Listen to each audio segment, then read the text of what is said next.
Startup costs of various sorts, maybe 110, total of 230, give or take a little, plus some, I would add some more reserves. And the big question mark, of course, are these stranded assets. And the city attorney believes the number is 0, because we should have no obligation for paying for decisions that Excel made when they knew there was a strong probability that we would not continue the franchise. So this is a legal issue that will get ironed out. The truth will be somewhere between 0 and 335 million. Could you give some examples of stranded assets? Oh, I suppose like that Belmont plant out there.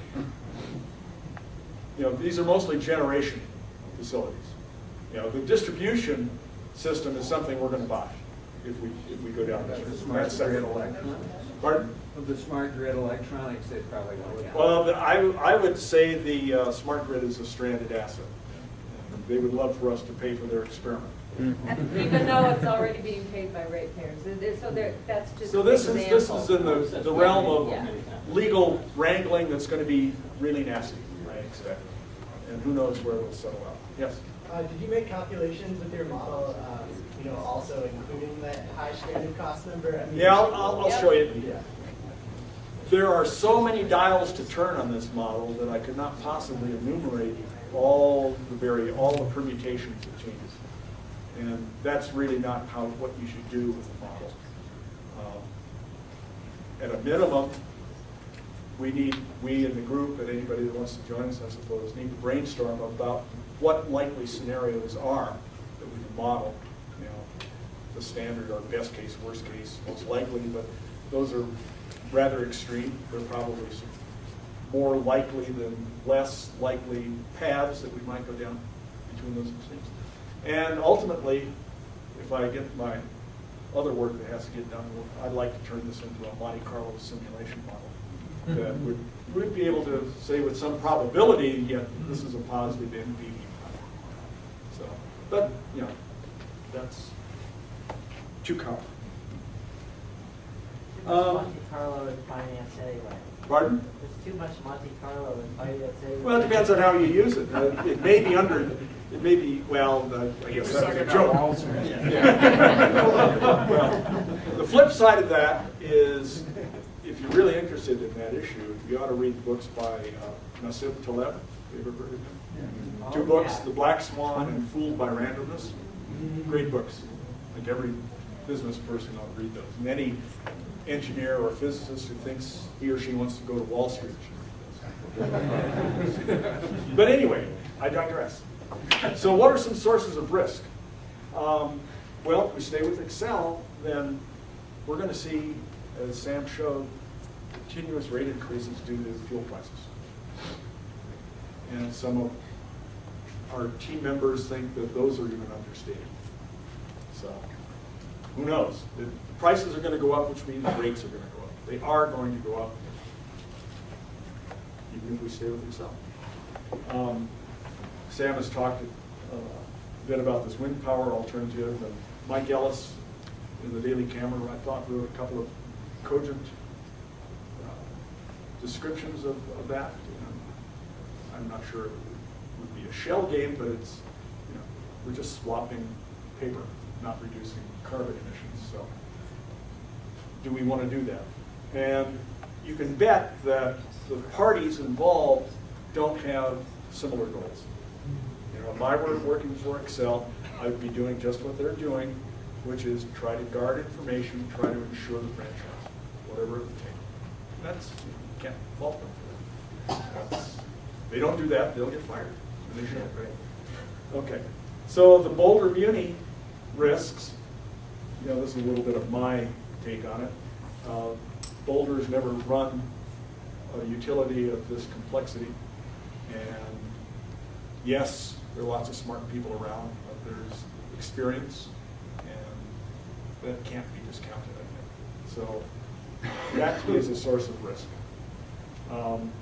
Do all the stakeholders in this room and outside this room share the same goal? Why are we doing this? Some may want lower rates, some may want all completely green energy. Some may want to generate cash flow to fund other projects. I think we all need to be aligned before we go along. And then, of course, the stranded asset issue. So, I, with my team members, built a model that relied heavily on structure and historical changes from the Excel PUC reports that we have up to 2009. As far as I know, we'll probably never get to 2002, unless we sign the franchise. Maybe we got it, but it hasn't been widely distributed around. Oh, well, I'd like to see it if it's available. Sorry, I was on vacation. I don't know. I remember seeing it go by. Okay, you're allowed. Okay. And fortunately, we had the Fort Collins reports to benchmark numbers to see whether they're in the same ballpark. And of course, we've got the tech team's production cost scenarios and costs to generate are a key part of this model, because that accounts for about 2/3 of the cost to deliver electricity and home utility. So that's a big number. It's pretty important. Then what drives revenues, numbers and types of customers, their annual usage of electricity, and the rates charged. And the rates, as Sam described, are policy variables that say, how do we want to charge our various customers? Do we want to charge them the same rate? We could. Do we want to charge business and commercial users a lower rate to make them feel like we really do want them here? You know, and creating jobs and income, and so on. So that's a policy issue. But those things, those dials that you turn, are going to change revenues, they're going to change costs, they're going to change income and cash flow. And when you see a snapshot of this model, and I'm happy to share this model with anybody, I can do that. Yeah, sure. Frank, did you, probably not outside your purview, but did you have any experience of whether or not, you know, other big name utilities and municipal utilities around the country do exactly what you or Sam were suggesting could be an alternative, i.e. Use lower business rates in order to create and retain jobs? Well, Fort So do we Collins have a rates, I've got them on my spreadsheet somewhere. But for example, I think in 2009, which is the most recent data I have from Fort Collins, residential customers paid about 8 cents per kilowatt hour. Business customers, 5 cents.